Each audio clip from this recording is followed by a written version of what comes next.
big news that we're tracking from Bengaluru. In fact, Bengaluru Air Customs have intercepted an attempt to smuggle 10 yellow anacondas concealed in checked-in bag of a passenger arriving from Bangkok. Now, we are picking up that the passenger has been arrested and investigation is underway. An attempt of wildlife trafficking has been thwarted. Let me take that across to my colleague Imran.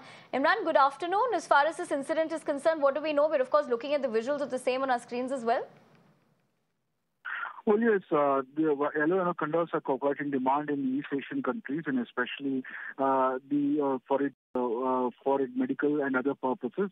And these anacondas were usually being smuggled, and now Bangalore Customs Department has taken custody of a person who was smuggling 10 yellow anacondas in a concealed check-in baggage, and which is a flight taking from Bangalore to Bangkok. And a wildlife tracking case has been registered, and further investigations are underway.